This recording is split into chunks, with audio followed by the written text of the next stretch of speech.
De l'AFM et on disait à quel point ce petit Nicolas nous émerveille parce qu'il a l'air tellement intelligent. Je suis tellement touchée par son papa.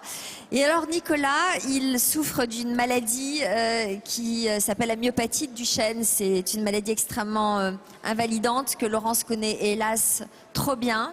Moi je suis fascinée par ce qui se passe aujourd'hui, en ce moment, en matière de recherche. Il y a quelques années, on vous parlait de ces thérapie innovante. On ne savait pas si ça marcherait, la thérapie génique. Je me souviens des professeurs qui se succédaient sur ce plateau.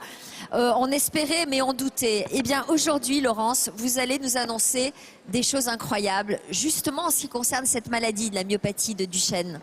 Oui, tout à fait. C'est un moment très fort, très émouvant, où en même temps, on a envie, en tout cas en tant que maman, un peu de pleurer, mais aussi des larmes de tristesse et des larmes de joie. De tristesse tout simplement parce que bien sûr, on pense à tous ces parents qu'on a serrés dans nos bras, on pense à tous nos enfants à qui on a fait des promesses.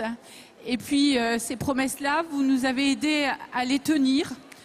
Parce qu'aujourd'hui, en effet, pour la myopathie de Duchenne, il y a un premier médicament qui est arrivé sur le marché.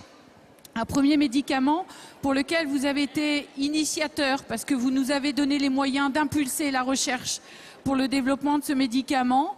Alors ça ne concerne pas toutes les myopathies de Duchenne, une petite catégorie parce que ce sont des enfants qui ont une mutation bien spécifique, mais c'est un pas énorme, c'est un pas de géant énorme. Et je pense ce soir aussi à toutes les familles, je sais combien quand on annonce une maladie rare, une telle maladie rare dans la famille, c'est un choc terrible, c'est un drame. Je pense à elles parce que je me dis qu'elles vivent ça vraiment comme un drame. Sauf qu'aujourd'hui, elles le vivent en 2014. Il y a eu toute votre générosité et toutes ces avancées. Un premier médicament et il y en a d'autres qui sont bien sûr dans la ligne de ce premier médicament. Ce médicament, il concerne, je crois, 13% des enfants atteints de cette maladie. C'est avec un problème génétique particulier, donc ça ne s'adresse pas encore à tout le monde, mais il ne va pas soigner, mais il va stopper l'évolution de la maladie, celui-là, ou il soigne? Alors il va ralentir l'évolution de la maladie et pour ceux qui nous écoutent, ça peut paraître peu de choses de se dire ralentir. Ralentir pour les enfants, ralentir pour les parents, c'est énorme. C'est vraiment un pas de géant. Et je me souviens, j'étais dans un colloque à Lille avec des centaines de scientifiques à côté de moi.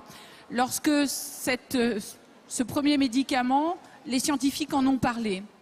Ils ont expliqué tout simplement que des enfants qui avaient du mal à monter les escaliers, les montaient mieux, ou qu'ils pouvaient marcher un peu plus longtemps. Et je peux vous dire, je pense que j'étais la seule maman dans ce colloque scientifique, mais que les larmes sont venues spontanément parce que je me suis dit, c'est merveilleux. Jamais, jamais, jusqu'alors, on avait entendu parler de ralentir l'évolution dans une telle maladie. Donc c'est un pas de géant que vous nous avez